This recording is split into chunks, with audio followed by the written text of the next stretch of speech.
So this is the Astell Kern UW100 MKII, and that is a mouthful, but this is a very nice set of earphones to listen to. I have been spending some time with this so that I could come up with this quick review. Thank you to the folk at Headphone Zone for making this review possible by sending me this demo unit. All thoughts and opinions are my own.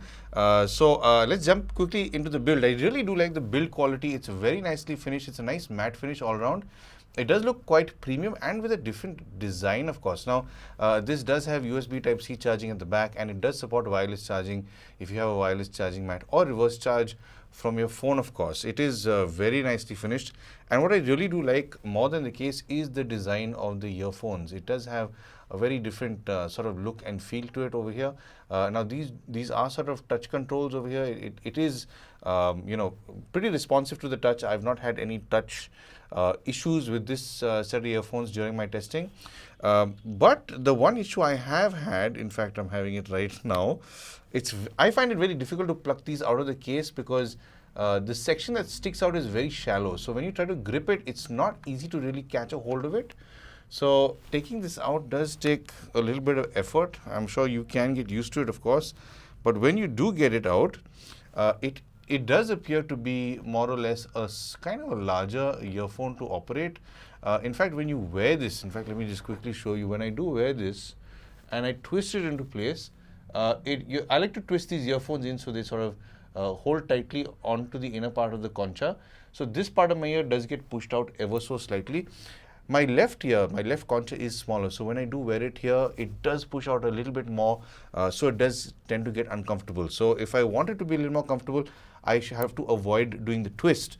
But the problem is when I don't do the twist, there's an imbalance in the sound because this is not sort of lined up the way this one is. So, I mean, it's a matter of figuring out what's your perfect fit and so on. But one thing to keep in mind for sure is the outer section of this is definitely larger than it should be. I really don't think it needed to be this large in particular. And when I did see that it was this large when I started wearing it, I did think, hey, it must have a large dynamic driver, but it doesn't. It comes with a full range BA driver, in fact. So I really don't know why they made it as large as it is. I suppose the circuitry in this has had to be that large because this does come with some very serious hardware, but that's something to keep in mind. If you are somebody with smaller ears, this won't be very comfortable for you. Moving on to its features, it does come with Bluetooth version 5.2, which, if I'm being honest, is a little bit choppy. I have had a few cuts here and there with the audio. Now, it does settle out reasonably quick. It doesn't sort of stay very choppy for too long. It's a very intermittent thing that I found. Now, I have gone into the app to see if there was a firmware update, but I have not seen one just yet. And speaking about the app, when I first did receive these for review, there wasn't really an app available. I think there was some app support issue, but now they seem to have ironed it out. So let me show you how the app functions. So this is the, of course, the Astell Kern Control app. You can download it on the Android store or the App Store as well. And as you can see, it's fairly straightforward. You can get the battery percentages of the Astell Kern UW100 MKII. Over here. Now, it does have an ambient mode. This does not come with active noise cancelling, but it does have pretty good passive isolation. So once you get the right ear tip, it does come with a whole bunch of ear tips. Once you get the right size ear tip for either ear, its passive isolation is quite good. Now, if you do want an ambient input, you can switch this on and you do have different levels. So for, let's say, the most amount of noise and one the least. Now, I found one to be a bit unnatural. It sounds very weird, but the more you get over to 2, 3, and 4, they get more realistic sounding. So if you're somebody who's looking for ambient sound, I'd say use the 2, 3, and 4. 1 is a bit odd.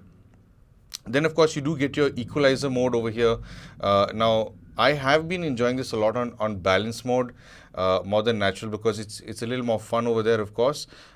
These are, of course, very different EQ modes. You got natural, you got balanced, bass, treble, vocal, and movie. And you can go into the user mode and sort of play around with the EQ. And what's really cool is it's a 10-band EQ with a plus and minus 5 dB gain. So it should give you enough and more control over the sound that you like. So I do that. I'll tell you what I do in the chapter about sound, of course. Then, of course, you do get detect aware, which is basically in-ear detection, which you can put on or off. I like to have it on, of course. And then you can go to the tap gestures. Now, you do get ambient mode on and off for the left and play pause for the right with a single tap. Ambient mode adjust levels on the left and next track on the right, but you can swap these options right here depending on what you want. You can't really customize it the way you want. You have to choose what they've provided, but it's more than good enough. So likewise, with triple tap, you can choose whichever control you want over here. And what I like is you do also get a long press on the left ear for volume down and long press on the right ear for volume up. Volume controls, I think, are very important to have on any earphone, so it's nice that they have this. You do get DAC filters you can play around with, and there is a significant difference with each filter based on what I've heard with this and the kind of music I've heard. So it's worthwhile playing around with this and seeing what kind of filter you like. And of course, you get your select voice language. This is for the tones that when you interact with it for ambient sound and all that sort of stuff. So that's pretty much the app. If by any chance you're somebody who wants to use these for gaming, it does not have any specific fast latency mode or normal latency mode. But I did find that it is pretty good with if I'm watching a video on YouTube. There is of course a slight delay. It's expected with anything wireless, but it's not too bad. Then again, I did mention that I have had some choppy performance with this. Very intermittently, it's not happened much, but in the moments where it's cut off while watching a video, when it's trying to recover, there is a sync difference that's very prominent, but it sort of catches up after some time. It figures itself out, and then it comes back to that, not much of a delay with latency. So I'd say it's perfectly fine for gaming as well as with movies. But if you're into competitive gaming, these aren't the kind of earphones you want to go for. There are other performance wireless earphones in the market, as well as the wire, which will give you much better performance than anything wireless. Moving on to its sound, when I first heard these, I did think that this came with a dynamic driver because of the way it was sounding. But when I did start digging into the literature of these, I realized that this comes with a full-ranged balanced armature. Now, the thing is, in all the testing I've done after all these years, I've usually heard balanced drivers that are associated with, handling high frequencies and upper mids at the maximum. I've never heard a full-range dynamic driver before, and I have to say that this does do it pretty well. I'll go into a little more detail in a moment. Now, this does support the SBC and AAC codecs as well as the aptX codec. So if you are into high-res listening, that's the way to go. So my phone just latches directly onto the aptX codec, and I enjoy high-res audio through that. When it comes to its imaging, it is as clean as can be with something wireless. Now, I usually like the way balanced armature drivers present their imaging because it's not over-sharpened, it's not over-corrected. Things do come at you with a slightly rounded edge, and that's exactly what this does. It is able to give you that amount of detail without cutting through your ear. So it's very easy on the ear, great for sort of easy listening sessions. Now, there is very good separation with this, especially between vocals and instruments. It does appear to have very good layering for a set of wireless earphones, and that too with a single balanced armature driver. It does have very good separation between instruments, vocals, and that layering that it's able to do is actually something I'd expect from something that's wired with when it's paired with much better hardware than plugging into something substandard.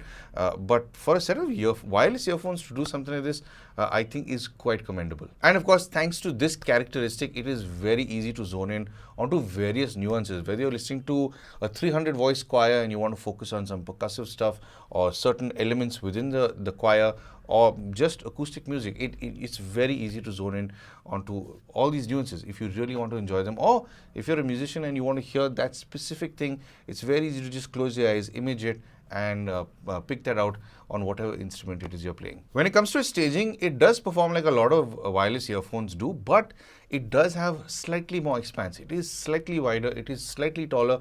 It's a more immersive experience because of the slightly wider stage. Now, they are using the housing to give you a slightly wider stage. Maybe that's why it is as large as it is as well, because they've maybe got some channeling within it to give you that sort of feeling and experience.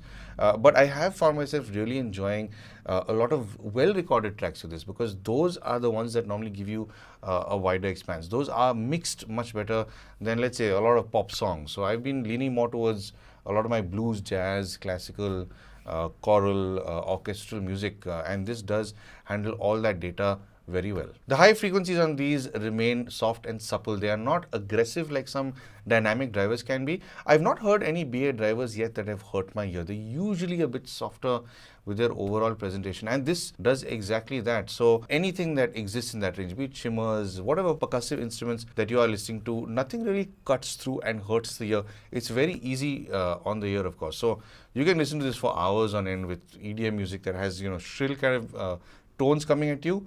This is not going to hurt the ear at all. So ear fatigue is not a thing with these earphones. Its mid frequencies are a little bit recessed compared to the highs, but it does manage to maintain a roundedness with male and female vocals pretty well, in fact. So the only issue I really have with this is there's a terrific tweak in the upper mid range. So no matter what preset I've tried with these, they're all very sibilant, and no matter what recording also I've thrown at these are very sibilant. So with the presets, I found that all the acoustic stuff, choral stuff, instrumental stuff stays very easy to listen to. It's fun to listen to, but the minute you throw vocals at this, there's that a tweak in the sibilant area which can get a little too much, especially if you're just having an easy listening session or just generally casually listening to these earphones. So I have gone into the EQ to try and cull that area a little bit.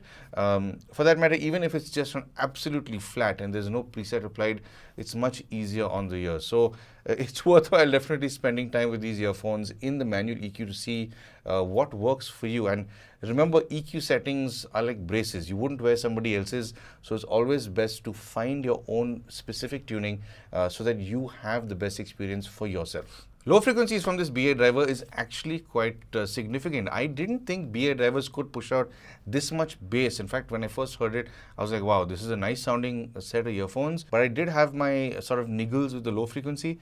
And I guess that's because it is a BA driver, of course, handling absolutely everything. So the lower frequencies do have a good amount of extension, but it is not as big and as rounded as I would have liked. But at the same time, it is punchy. So where you do want that certain amount of kick, it does do that. It's definitely a fun sounding set of earphones. It does well with EDM. Without the heft, there is not as much heft as I think a lot of bass enthusiasts will like.